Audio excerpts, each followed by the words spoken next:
நமக்கு மேலும் மேலும் அதிமுகவோட ஓட்டு குறிப்பா சவுத்துல தென் தமிழ்நாட்டுல ஓட்டு வந்து பிளவுபடுறதுக்கு ஸ்பிளிட் ஆகுறது பிளவுபடலைங்க.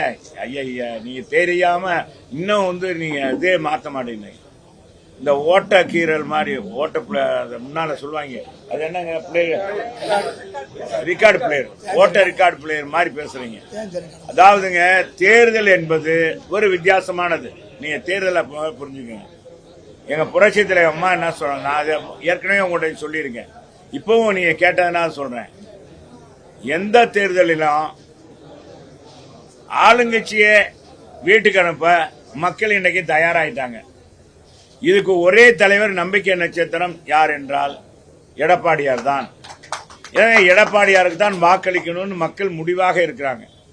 அது இல்லைன்னா நான் சொல்றேன், நீங்க புரிஞ்சுக்கோங்க, தென் மாவட்டங்களில் எல்லா இடங்கள்லையும் இதே எழுச்சி இருக்கு.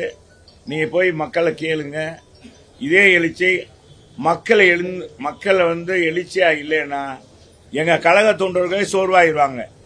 எங்க கழக தொண்டர்கள் வீறு கொண்டு எழுதுறாங்கனால கட்சி வீறு கொண்டு எழுந்துருச்சு. எங்க புரட்சி தலைவி அம்மா அவர்களே 2017 சொல்லியிருக்காங்க, இங்கே கருணாநிதியா என்னையா தான் பார்ப்பாங்க, அம்மாவான்னு தான் பார்ப்பாங்க, வேற யாரையும் பார்க்க மாட்டாங்க. எத்தனை முகம் வந்தாலும் சரி, அத்தனை முகமும் அடிபட்டு போகுங்க.